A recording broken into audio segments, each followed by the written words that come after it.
Well, I'm the executive pastor here at Blue Ridge Community Church, and we're just super grateful to be a part of what God's doing around here. Our heartbeat as a church beats faster collectively when we think about the kingdom expanding, and I just love the potential in this room for that to happen. What you'll be seeing at the first part of this next session, as we talked through what we want this to be, I talked with some of the core leaders that were putting this on, and they just expressed over and over again their desire to make this really, really practical. Their desire to really give you all tools that you could take with you back to the marketplace, back to where you work, to be able to really live missionally at work in the context of where God has you. And so they felt really, and I agree, one of the best ways to do that is through real life examples. People who are actually living this out, who are going into their work and living this life missionally, intentionally in the marketplace. And so during this session, the first part of this session, we're gonna be showing you two videos of people who are doing this, and God is moving through. And so after that, there'll be a time of Q&A. So we'll do a video, and then there'll be a time of Q&A with the people in the video. And again, the goal here is for you to put flesh on what this can look like, and to start to give you space to dream and allow God to start to stir things in you to say, you know, what would this look like in my context? How could I practically do some of these things that were talked about? And what are some of the lessons that these guys learned that God used in the marketplace to reach people? And so the first video we want to show you is a story of when God allowed this gentleman named Russ, his life to start spinning out of control through choices that he made. And how God brought a couple of Christ followers in the marketplace around Russ to help move Russ from this mess to a story of redemption. So take a listen to Joe and Russ.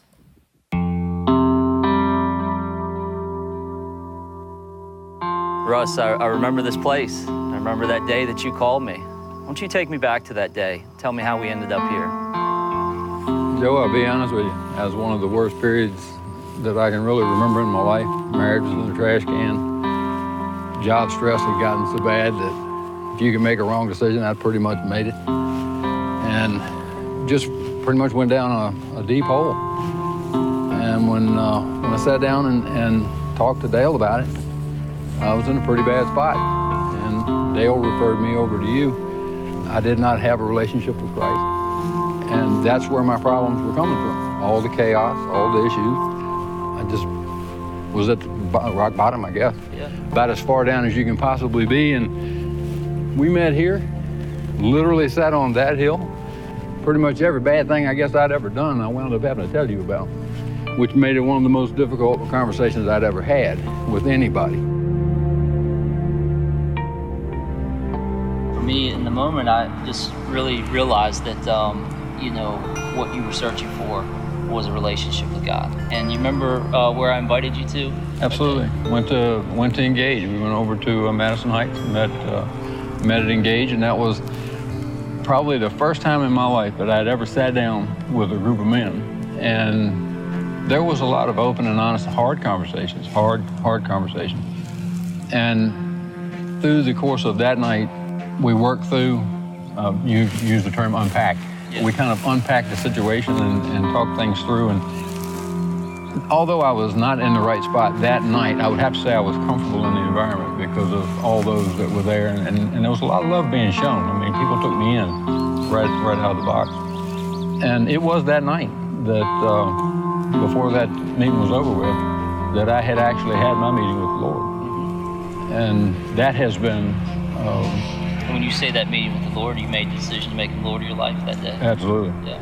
And I'll be the first one to tell you that was not an easy step. It absolutely was a leap of faith. Well, I remember you even saying, you know, afterwards, we talked about it in the parking lot, that, you know, the issues at home that were already, you know, out in the open, they weren't going to change overnight. Tell me about your son. I was talking to Stephen, telling him what I was learning and of my experience. And in the process of that conversation, I think he felt like he was supporting me. I don't think he, at that point, felt like he was coming from himself. That first night there, he started seeing not only where I was, but where a lot of other people were. Yeah. Engage had a very wide, diverse group.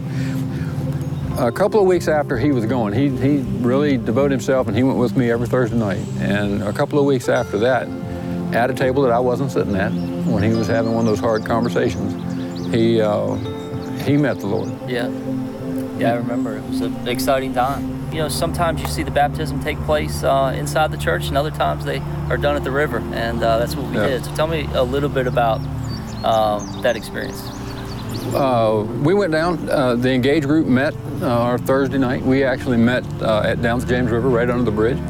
And it was absolutely a celebration, because through the time difference between when the Lord actually started his work in my life and when we actually did the baptism, because we went through some winter time. The relationship at home for me had changed, and the relationship with my children had gotten better then, and Stephen was on a completely different path. And so when we went down for that baptism, my wife was there, and my daughter and my grandson was there, and then of course Stephen was there. But we had our family together, we had our Engaged family together. There were people that were there in my darkest hours up to that point that were right there with us, and we had a really, really good time. And then you and my son were who baptized me, and to this day are still the two men that I'm closest to.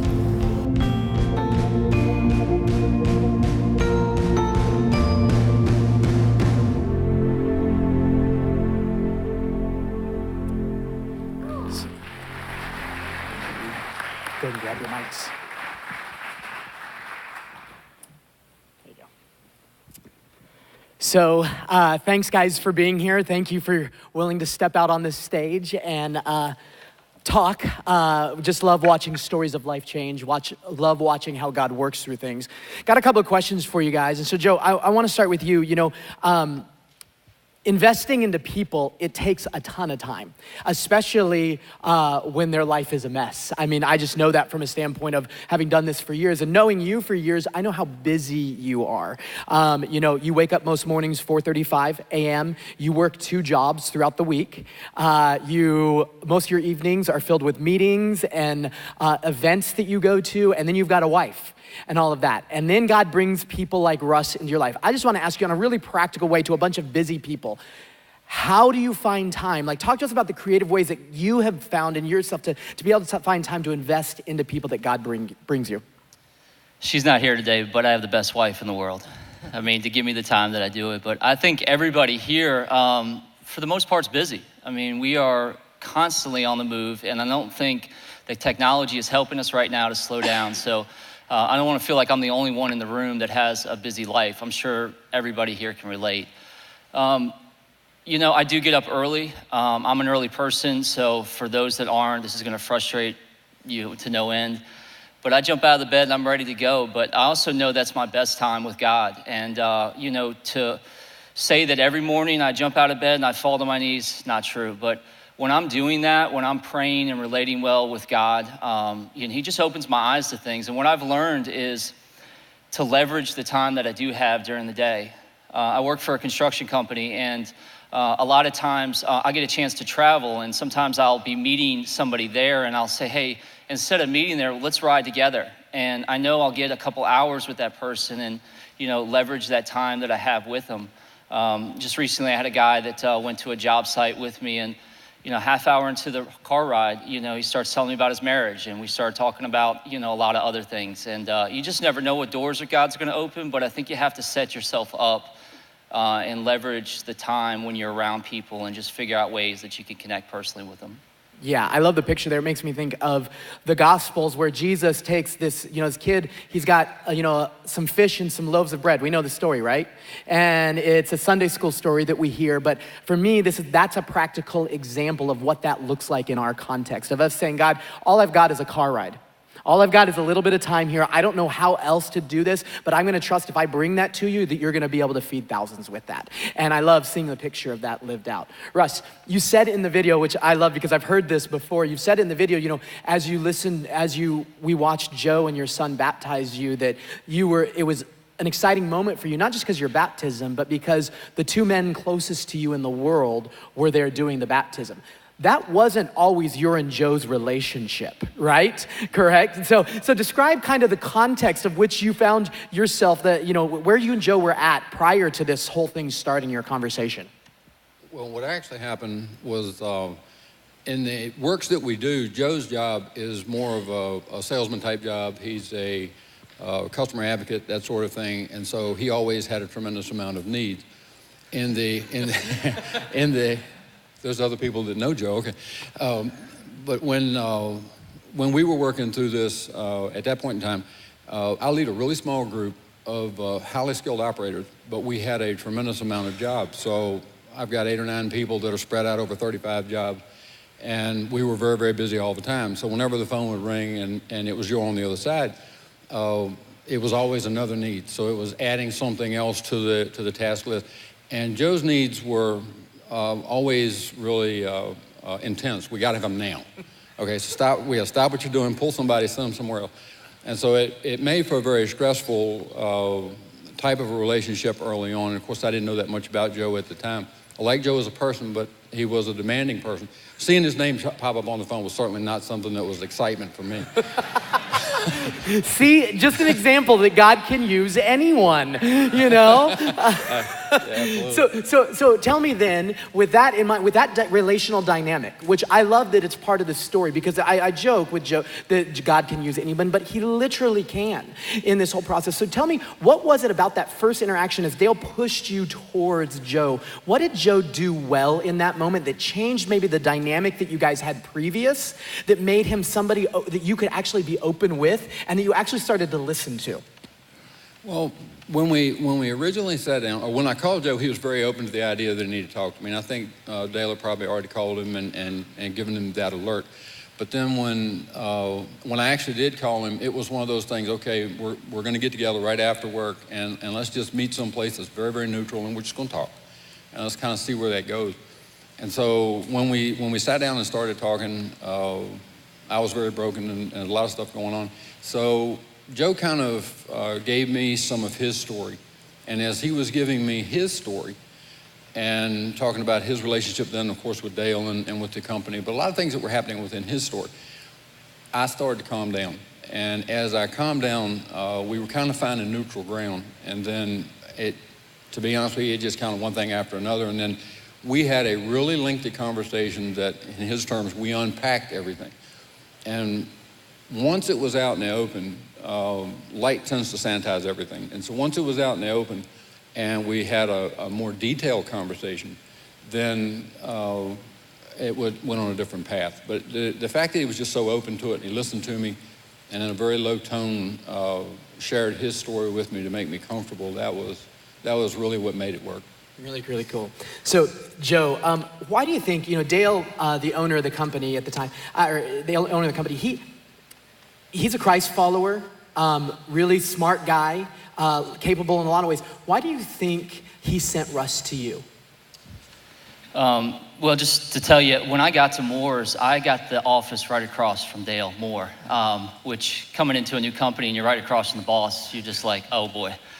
And I didn't have a lot going on when I first got there, and I put a bunch of papers like ruffled up on my desk to make it look like I had something going on, because I thought Dale would check in and see what was going on. Well, he came and gave me kind of a lashing for not having an organized office, and that was an indication of how I was going to be out with the customers. So there was a lot of me just trying to figure things out, but Dale always had his door open, and every time I walked in there, I saw it's hard to hide your faith with God when you're out in the open about it. I mean, Dale had a framed thing, and it said something along the lines of finances, the Lord, and you. And there was books, and I was in a relationship with God, so I was just excited to talk to anybody. And the chance that I had to talk to the owner of this company about God, I mean, Dale just opened that door up for me, and we would sit in his office and we would have conversations. I would tell him about the men's group Engage. So he had a category for Engage. He had a kind of an idea that I was on mission for men that were far from God. So, the fact that he was open about his faith, and the fact that he would, talk about his journey with God, that it wasn't always roses. I mean, he, like all of us, had a time when he was far from God, and he's been open about that. And then watching him kind of walk it out in the way he is with people at Moore's has been really just incredible and inspiring. Yeah. So. Which leads into kind of my next question is as you guys, I know Dale's retired now, no longer leads the company, but looking back on that season, looking back on, and this is for both of you to answer, what impressed you about Dale as an owner and as a Christ follower? And I think, Joe, partly you've said some of that, but maybe Russ, start with you. What for you impressed you about Dale as an owner and a Christ follower? There was a couple things that really impressed me about Dale. One of which was that when we sat down and we talked about it, now I'm gonna call a spade. Dale gave some really hard truths that day, and when we were talking, it was a tough conversation. But I think that the fact he shared some of his story too, and then as we were talking things through and kind of seeing where we were, and I don't really know what he saw that day because that was a really dark time for me. But what I will say is that when Dale humbled himself, because that's what he did, and referred me to Joe, I think what was actually happening there is because of his position in the company and literally the top authority in what we were doing, I would have listened to him because of where I was, but I don't think that it would have gone the way that it went as well or as quickly as it did because of that authority piece. And so when he humbled himself, and I respect that to this day, is that he really referred me right over to Joe and says, okay, this is the path you need to go on. And I think Dale probably knew that we had a strained relationship between Joe and I as well, so that was going to be the first of many to come challenges, to be honest with you, that went with that. So that's where I feel about it. Yeah, what about you? Yeah, I mean, if you could see, what Moore's looked like back in '85, it was just a small little building, and now it's like 600 employees, and that just doesn't happen, because of just chance. I mean, it's intentionality, and the thing that I love about working in that company is the culture has been more about the people than the profits. And Dale, has always tried to challenge people but invest in them, constantly sending them off to leadership. Servant leadership was a big part, still is a part of our culture.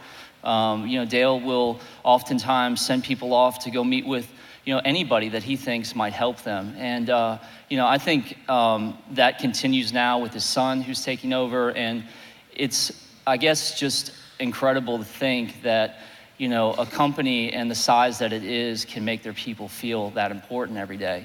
It's an ESOP company too, which means that, the culture that Dale wanted to protect is now protected. And for him, that was much more important than a lot more profit he could have made by, selling it to another company that could have came and changed all of that God had done. So. Gotcha. So with that in mind, if you could share with other owners of other companies, managers, people of influence in the marketplace, what would you say they could do, practical things that you saw, that you would encourage, that you experienced, that they could engage in, that would make it a safe place for the future Russes to be able to open up and be honest about where they're at, and then start to this journey towards Christ? I'll let you. Well, let me get you going here. You were talking about Dale, sharing his story, transparency. I mean, wouldn't you agree that transparency at that level is, the courage to do that, and really the vulnerability there's a lot of people in this room that manage companies, manage big teams, and, would you walk in there on, Monday with somebody that was struggling and say, hey, my marriage is struggling too, or I've been there before. People need to hear that, because I think it gives them the courage to then open up and start to talk. But, a lot of times there's this big gap between, management and the employee. And I think that's important to be, transparent and vulnerable in those moments. Willing to listen, absolutely willing to listen. So many times I get phone calls or talk to people that not necessarily work directly for me either, but those that work for me as well. And they're just struggling with things. And if we're willing to listen to them a little bit, and I'll be the first one to tell you, rarely do I have the answer. That's not necessarily the point. But trying to show Christ-like love and not be critical. That was one thing Joe did for me the day that we were sitting on the hill, was he didn't criticize me. He absolutely didn't criticize me. So when you're talking to people that are having life struggle, not criticizing is probably the most important thing that we can do, so that calm, open ear that Joe gave me, And what I try to give others now as things that Joe has mentored me on, gives those folks an opportunity to talk to us that may not have been willing to talk before.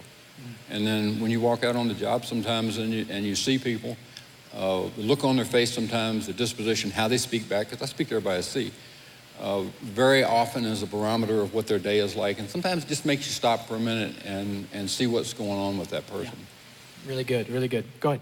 Yeah, I was just gonna say too, the local church, oftentimes we don't think about it, but your local church has different groups that meet during the week that are probably all the needs that you have in your company. Like there are many churches that have financial peace. So if you have somebody struggling in that area of their life, you can point them in that direction. Or maybe you invite that organization to come in and to share with the manager so they have a category. Recently we did that with Celebrate Recovery. I'm not sure if you guys are familiar with it, but it's a fantastic organization.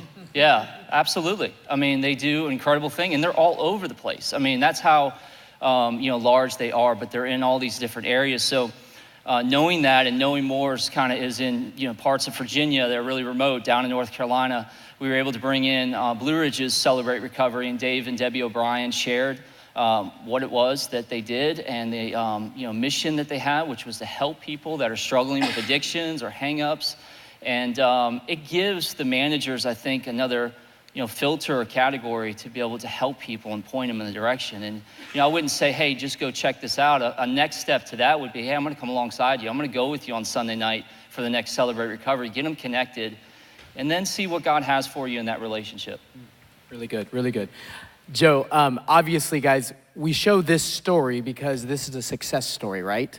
That Russ has been moving towards God. Your life has authentically changed. I've been able to see that. It's been amazing to be able to see. But the reality is, Joe, and as many of us know, that unfortunately, wide is the road that leads to destruction, narrow is a path to righteousness, those kind of things. So unfortunately, we engage in a lot of these interactions with people, and they don't all turn out like this. In fact, many of them don't turn out like this. People start and they turn away. You invest the time and they choose their old path. And how do you keep from getting discouraged? Because I've prayed with you for years over certain people, and we both know them, and we've talked with them, and you still watch them walk away. How do you keep from getting discouraged? I mean, it's heartbreaking. I mean, if you guys have ever invested in anything, and for it not to work out, and I think sometimes we read scripture and Jesus, got rejected in his hometown, or the disciples rejected him. We don't really sense what that must have felt like for him, but we should. I mean, we know when we're invested in a relationship and we want what's best for that person, to see them not take what's in front of them. I mean, but I've realized, I can't make them take that next step. I can't, force them to God, and God's not gonna force them into that relationship. He's open and he's ready for them to make that step, but it's really hard to watch somebody, not be willing to make that next step. I had a recent story, I guess it's recent, it's been going on now for almost 3 years, but a guy that worked at Moore's, and he's struggled with alcohol and drug addiction, and been a good friend. I mean, he's here at Blue Ridge at times, and then sometimes I don't see him for a month, and I'll shoot him a text, and I've been to his AA before and Celebrate Recovery, and shooting him verses in the morning, and he'll get going and everything's looking good, and then boom, he doesn't show up for a week or two. And about a year ago, I just said, God, I don't think this is where my time's supposed to be. And that's a real tough thing to say, but I had to make that decision because I felt like, I was trying to make it happen, and it wasn't what God had for me.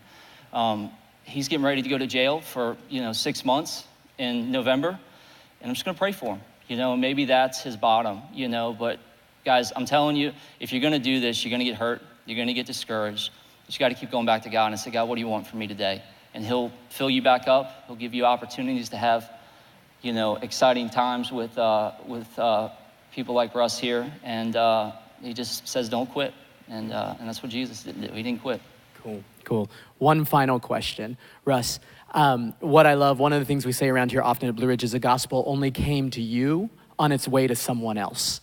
And I've seen and watched and heard how you've lived that out. And the fact that, in fact, we were just talking today that while you're not Joe, you still have seen the fact that it's your responsibility now to take what God has done in you and be Joe, not exactly like Joe, but be Joe for someone else. How is that working? What are you practically doing at Moore's and in your place that is helping you live business on mission now?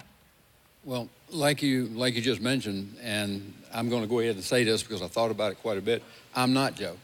And I think for those in the room that may be working with people or on some form of a path, you've got to realize that you're not the other person. Okay, Joe helped me get to where I am today, but I'm not Joe. Joe told me one time in conversation when I was trying to find the groove to work in that you're never going to be me. You're always going to be you. You've got to find your way of doing it. So what wound up happening with that was we meet, Joe and I meet every Monday morning, and with others that join us, at 6:45, and we pray for the company, and we talk about things and kind of look at what the last week looked like and what we're hoping this week is going to look like. And so we kind of talk about things that way. At 8:15 a.m., I meet with other managers in the management team that I work with, and it's kind of a rotating number of people that come and go for that. But we pray specifically for a prayer list that we created. One of the ways that we manage, if anybody's familiar with Smartsheet, is we use online type of tool to manage our jobs, and it is literally interactive. So if I share you to the job or I give updates to you, anything that changes, you'll get the update. So what I did, because I'm not Joe, I can't do it quite his way, I have to do it my way. What I did was created a prayer list that is on Smartsheet, and all the members of it get updates every time I make a change. So if there's an update, somebody added something to it, or if there's a new piece of information that went with it, obviously it shows up. But I literally had a guy that works for me, son, get run over by a bus. Literally run over by a bus. That was a devastating moment for everybody in our camp. But pretty much immediately, I put it on the prayer list, but immediately sent it out to everybody, and we prayed for that young man. And praise the Lord, but he is absolutely okay now. He is good to go and back to work, and that is a wonderful thing. But we absolutely were able to lift that kid up very quickly. And I actually got the information on that from somebody that I'm not really sure is a believer. When I got the phone call, it was, you need to reach out because one of our men is down.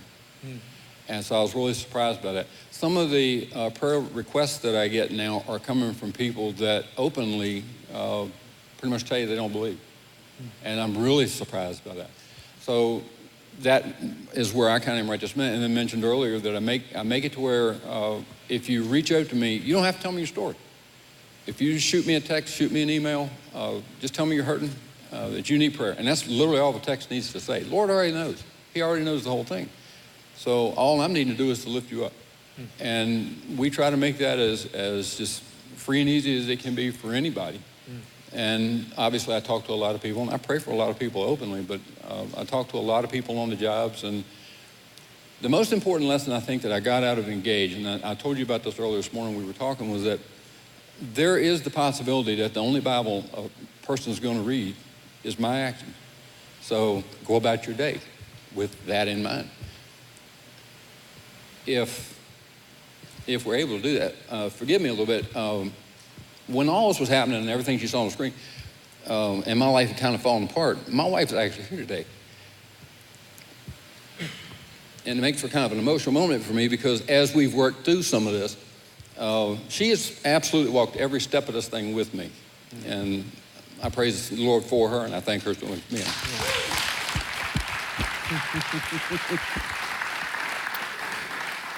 Guys, this is a picture of what can happen. This doesn't have to just be one story. This can be all of our stories in our unique context. If we're willing to be transparent, if we're willing to be open, if we're willing to, think about how busy our companies are. If we're willing to just be different in the fact that we actually have time and space to listen to people, to respond to people, what God could do to take messes like Russ, like Joe, like me, and redeem those stories. It's exciting. Thanks, guys, for sharing. Give them a hand for sharing. Thanks, guys.